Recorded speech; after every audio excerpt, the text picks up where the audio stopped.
예전에는 학습 목표를 달성하기 위한 수업들이 아주 많았죠. 그래서 수업을 시작하면 차시별 학습 목표가 매우 촘촘하게 짜여져 있는 형태였는데, 최근에는 성취 기준을 중심으로 해서 아이들이 무엇을 배울 것인가에 좀 더 관심을 갖는 경향이 많습니다. 저도 주로 수업을 차시별 학습 목표를 달성하기보다는 주제를 중심으로 해서 재구성을 하고, 그 주제를 중심으로 다양한 교과를 연결시키는 고민들을 하고 있는데요. 그런데 이것이 자칫하면 미리 너무 많은 계획을 세우고 촘촘하게 완벽한 계획을 세웠을 경우에는 교사의 수업이 너무 딱딱하게 진행될 수도 있어요. 저는 아이들과 함께 만나는 과정 속에서 교사가 미리 교육과정의 수업의 흐름에 대한 큰 그림을 그리되, 실제 그 수업에 대한 이야기들은 아이들의 관심이나 아이들의 생각들을 같이 연결시켜서 수업을 했으면 하는 생각들이 있어요. 그러니까 보통 수업을 준비하는 과정들은 아이들을 만나기 전에 교사가 이렇게 될 거야 라는 예상을 가지고 수업을 준비할 때가 많거든요. 근데 사실 수업은 그렇게 흘러가지 않을 때도 있거든요. 예전에 제가 작은 학교에서 근무했을 때 생태를 주제로 해서 수업을 하고 싶어 했었습니다. 그래서 제가 생각했던 생태와 관련된 수업의 방향이 있었는데, 어느 날 새 한 마리가 교실에 날아온 거예요. 전혀 생각하지 못했던 이야기였는데, 수업 시간에 벌 한 마리만 들어와도 아마 아시겠지만 모든 수업이 다 멈춰야 되죠. 그 벌이 나갈 때까지.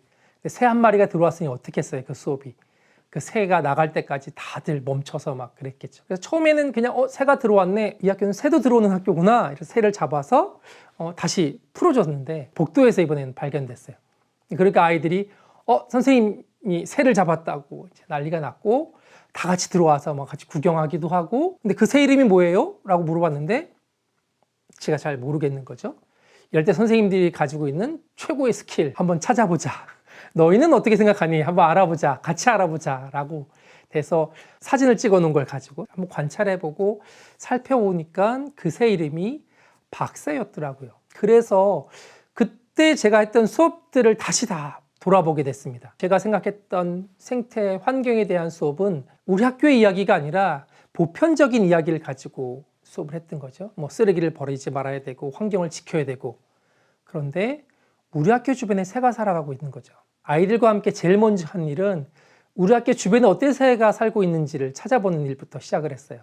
그래서 우리 학교 주변에 어떤 새가 살고 있는지 살펴보고 관찰하고, 그러기 위해서는 새에 대한 책들을 읽어보게 됐죠. 그 이야기들을 읽어보는 것 자체가 사실은 국어 수업 교과서 안에 제비와 관련된 설명문이 들어있었거든요. 근데 저희 학교 주변에는 제비가 살지 않고 대신 박새나 곤줄박이 같은 산새들이 살고 있어요. 그래서 책을 찾아보면서 설명문을 교과서에 있는 제비가 아니라 박새와 곤줄박이와 관련된 설명문을 읽었습니다. 그러고 나서 우리 학교 주변의 새를 소개하는 글을 썼죠. 그 역시 설명문을 쓰는 거예요. 그러니까 교과서에 있는 교육과정이 설명문을 배우고 설명할 수 있다고 한다면 소재는 달라질 수 있는 거죠. 선생님도 한번 지금 생각해 보시면 우리 학교 아이들은 주변에 무엇을 더 만나게 될까?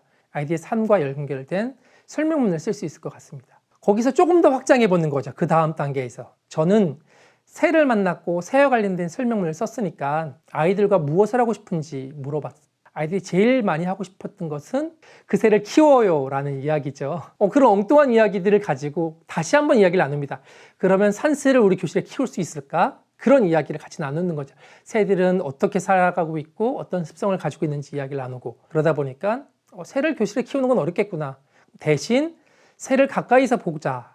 그래서 새집을 만드는 이야기로 확장이 돼서, 그러면 그 교육과정 안에서 역시 어떻게 할 수 있을까를 찾아보면 새집을 디자인할 수도 있을 테고요. 새집은 이제 앞판과 뒷판, 새집의 모형이 각각의 조각들이 모여지니까 수학 시간에 도형의 합동을 배울 수도 있고, 지붕이 이제 비끔 것에 빗물이 흘러내리기 위해서는 각도를 볼 수도 있고, 이런 것들은 교사의 역할인 것 같아요. 아이들이 하고 싶은 것들은 새집을 만들어요, 새를 키워요라는 자기의 바람과 소망을 담아낸다면, 교사는 그 바람과 소망을 교육과정 안에서는 어떻게 담아낼 수 있을까? 저는 새집을 만들 때 목공 수업, 생활용품을 만드는 실과 수업을 진행을 했었고, 수학 시간에 도형의 합동, 그리고 각도, 이런 수업들을 같이 연결해서 운영을 했었고요. 새 집을 색칠하는 것은 사실 별로 바람직하지 않다고 하더라고요. 페인트 냄새가 나거나 이런 것들은 별로 안 좋다고 해서. 하지만 이 새 집은 새를 위한 것이기도 하지만 아이들을 위한 것이기도 하니까 친환경 페인트를 준비해서 새 집의 색상을 칠하는 일들, 이런 것들은 미술 시간에 함께 할 수 있었겠죠. 그리고 이제 새 집을 학교 가까운 곳에 매달아 놓고 어떤 새들이 오고 가는지를 관찰했습니다. 과학 시간에 실험 관찰이나 실험 앞 단계에 보면 과학자가 하는 일들을 먼저 확인해 보는 것, 측정하거나 관찰하거나 그리고 실험을 설계하는 일들, 이런 것들로 확장했습니다. 가을이 되고 겨울이 되는 초입이 되면서는 그래서 어떤 활동을 하냐면 새 먹이집을 만드는 일들을 함께 했어요.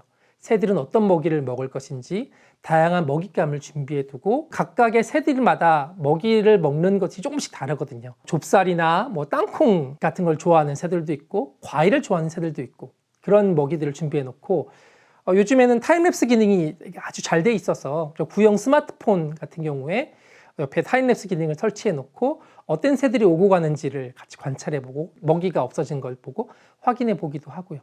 이런 과정들이 연결되는 거죠. 조금 더 확장한다면 단순한 우리 일상 속의 이야기들에 가치를 담아낼 수도 있을 것 같습니다. 새들에게 먹이를 나눠주는 것은 우리가 가지고 있는 것을 나누는 것, 겨울이 돼서 먹이를 먹을 수 없는 새들에게 먹이를 나눠주는 나눔의 가치를 연결시킬 수도 있고요. 생명의 가치를 연결시켜서 동물권에 관련된 이야기로 확장시킬 수도 있고, 그러니까 이런 수업들이 처음부터 제가 나눔이나 동물권에 관련된 이야기로 담아내는 것이 아니라 처음 새가 날아온 것, 새 신기한에 관찰해보자라는 것에서 조금 더 확장시키는 거죠. 그래서 우리가 수업을 할 때 일회성 수업이 아니라 한 번의 수업이 그 해에 끝나는 것이 아니죠. 그 다음에 새로운 수업으로 확장하고 조금씩 늘어나는 것. 제가 새와 관련된 수업들을 한 번 하고 끝냈다면 그 다음 이야기로 확장되지 못했을 거예요. 제가 덕업일치라는 이야기를 많이 말씀을 드리는 편인데, 교사가 관심 있는 것들은 개인적인 관심일 수도 있지만 이렇게 아이들과 살아가면서 새로운 관심을 갖게도 됩니다. 주제를 중심으로 수업을 할 때 새와 관련된 주제, 생태와 관련된 주제로 수업을 한다면 교사의 관심은 자연스럽게 그걸로 확장되겠죠. 그러면 한 해로 끝나는 것이 아니라 그 다음에 또 그 다음 해로 수업이 확장될 테고, 그 학교를 떠나서 다음 학교로 간다면 그 수업을 다시 못할 수도 있어요. 제가 작은 학교 시절에 새와 관련된 수업을 했다면 큰 학교로 다시 온다면 도심 학교에서 새와 관련된 수업을 하기 조금 어려울 수도 있겠죠. 하지만 도심에 있는 또 다른 새를 만날 수도 있습니다. 비둘기를 만날 수도 있겠고, 참새를 만날 수도 있겠고, 또는 그 해는 말고 그 다음에 또 다른 기회가 됐을 때 그 수업을 할 수 있겠죠. 그러니까 한 번의 수업으로 끝나는 것이 아니라 그 활동들을 하다 보면 새로운 이야기로 좀 확장될 수도 있거든요. 다음에는 어느 날 아이들이 지나가다가 학교 밑에 새가 떨어져 죽어 있는 장면들을 발견했어요. 보니까 유리창 밑에 이제 떨어져 있었는데, 그 다음에 할 일은 다시 이야기를 나눈 거죠. 아이들과 함께. 새들이 왜 여기 떨어져 죽어 있을까? 유리창에 부딪혀서 왜 새들은 죽을까? 이런 이야기들이 확장돼서 관련된 자료를 찾아보기도 하고 책을 찾아보기도 하고요. 사실 그것은 이제 버드세이버와 관련된 이야기였거든요. 그래서 아이들과 함께 찾아보니까 버드세이버를 나눠주는 홈페이지들이 있었습니다. 한국조류보호협회에서 홈페이지에 글을 쓰면 버드세이버를 나눠주는데, 교사가 대신 쓰는 것이 아니라 역시 다시 아이들에게 이야기를 나누는 거죠. 한국조류보호협회에 글을 쓰면 버드세이버를 보내준다고 하는데, 너희들이 한번 어떻게 글을 써볼까? 그러면 여기서 이야기를 나누겠죠, 아이들이. 버드세이버가 우리 학교에 필요한 이유, 왜 있어야 되는지를 주장하는 글을 쓰는 것이 되겠죠. 그래서 버드세이버를 받아오게 됐고요. 또 학교 주변에 그런 버드세이버를 설치하다 보니까 학교 근처에 새로운 도로가 나게 되고 거기에 방음벽이 설치됐는데 버드세이버가 아직 없었던 거죠. 그러니까 지역 자치단체에 건의하는 사회 수업 시간에도 역시 그것과 연결시켜서 우리 학교 주변에 버드세이버가 필요합니다. 방음벽 옆에 버드세이버를 설치해 주세요라고 지방자치단체에다가 요청하는 편지글을 쓰게 되기도 하고요. 이렇게 한 가지 주제들이 조금 더 다양하게 확장되는 것들은 아이들의 수업을 교육과정 연결시키는 것과 같이 연결될 수 있겠죠. 어떻게 말한다면 이 덕업일치의 수업은 교사의 교과서를 만드는 일이라고 할 수도 있습니다.